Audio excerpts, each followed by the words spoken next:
Star Wars Battlefront 2 Review. First released November 14, 2017. Reviewed November 20, 2017. ps4 XONE PC. If there's one thing that Star Wars Battlefront 2 accomplishes well, it's the feeling of being in the universe of the legendary film series.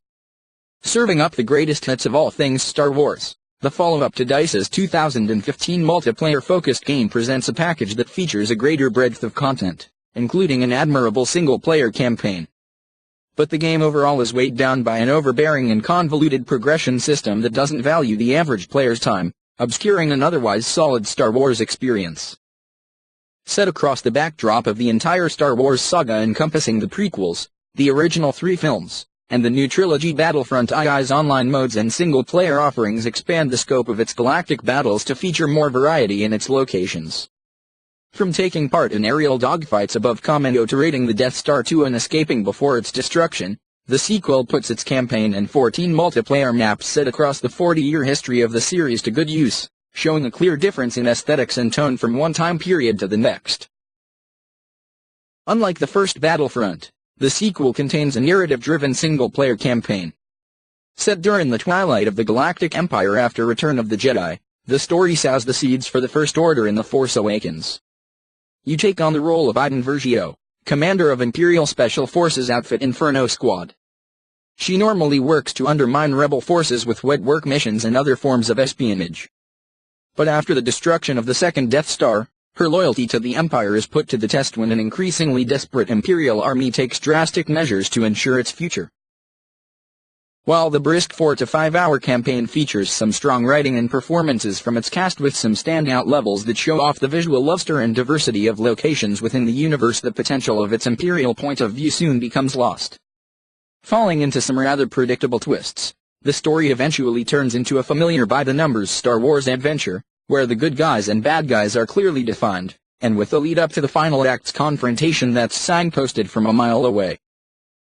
On occasion, the campaign will switch things up with levels that feature familiar faces in entirely different scenarios, adding some moments of levity to the story. The downside of these missions is that they often veer into pure fan service territory, leaving Iden Versio, who proves to be an interesting character with her unique view on the galactic struggle, standing in the shadow of more established characters. This is made worse by an abrupt ending that teases future updates to the campaign, instead of delivering a strong conclusion for its hero's journey. The campaign does a decent job of showing the internal strife within the Empire's ranks, even allowing you to explore an eerily sterile and oppressive Imperial civilization on Iden's homeworld of Vardos. But it falls a bit short of making it a remarkable journey for its characters. Outside of the campaign and massive multiplayer battles, there are side modes that offer some interesting diversions. The arcade mode makes a return, featuring themed levels where you battle AI bots as classic light and dark side characters. While it isn't a particularly deep mode to dive into, with each mission offering increasing tiers of difficulty for better rewards, it can be fun to try out the different heroes against increasing numbers of enemies. Moreover, the fan-favorite Heroes vs Villains mode makes a return. Cutting out unnecessary filler, players can choose their unlocked characters such as the rocket-wielding Boba Fett, to the unstable Kylo Ren, and compete in 4v4 battles in over-the-top and ridiculous fashion. Heroes vs Villains will be the mode to unwind and cut loose with, away from the chaos of the epic conflicts. Battlefront II's main attraction is its expansive multiplayer content. From the 40-player conquest battles in Galactic Assault to the smaller, infantry-focused skirmishes in Blitz and Strike, there's a greater variety of multiplayer modes than before. Selecting from several infantry classes and hero characters including Luke Skywalker, Rey, Han Solo, and the story campaign's Iden Versio, multiplayer battles are usually intense affairs, especially at the full capacity of 40 players. Along with some stellar visual and sound design, the large-scale battles have the same exciting flow as Star Wars' most iconic fights, where one heroic action can turn the tide of a conflict.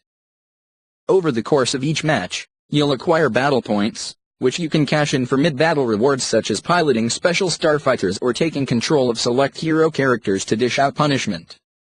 While Galactic Assault will likely be the most popular mode for fans to see much of the game's systems in action, the upgraded Starfighter Assault deserves recognition.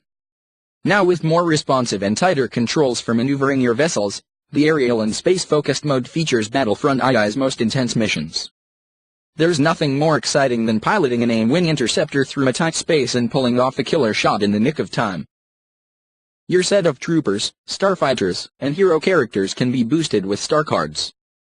They can amplify stats, add bonus attributes, and even give characters alternate loadouts, such as replacing a heavy trooper's energy shield for a grenade launcher.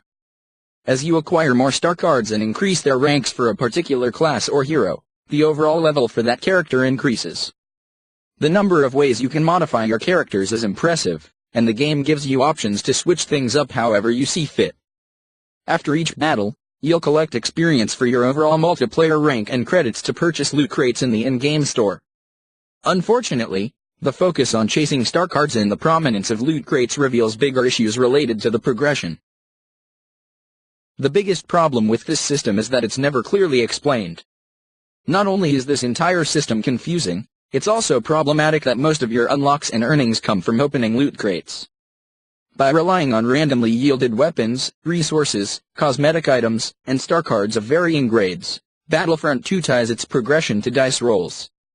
You can acquire and upgrade star cards on your own by using crafting components, also found in loot crates, but this also leads into the problem of gating.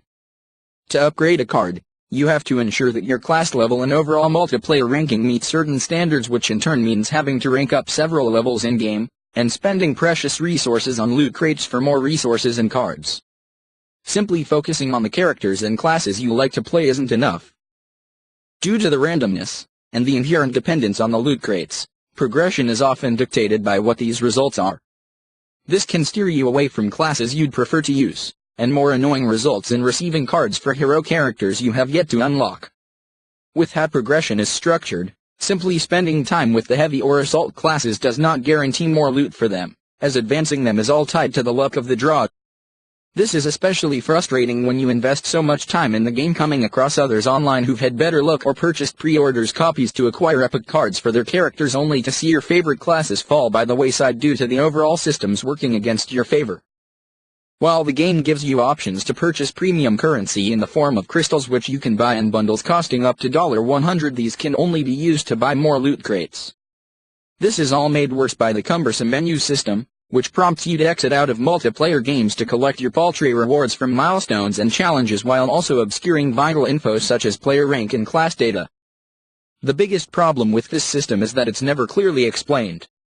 While you'll eventually come to understand how credits, crystals, and crafting components are used, you'll still have to reconcile the fact that the time you invest in the game won't always be rewarded with progress, or at least in the way you want.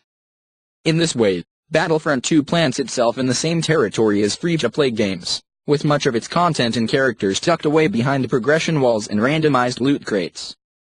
This is an especially disappointing reality for a full-priced release. Above all, it ends up doing a disservice to the core gameplay, which can still provide solid moments of enjoyment despite the looming presence of its progression systems.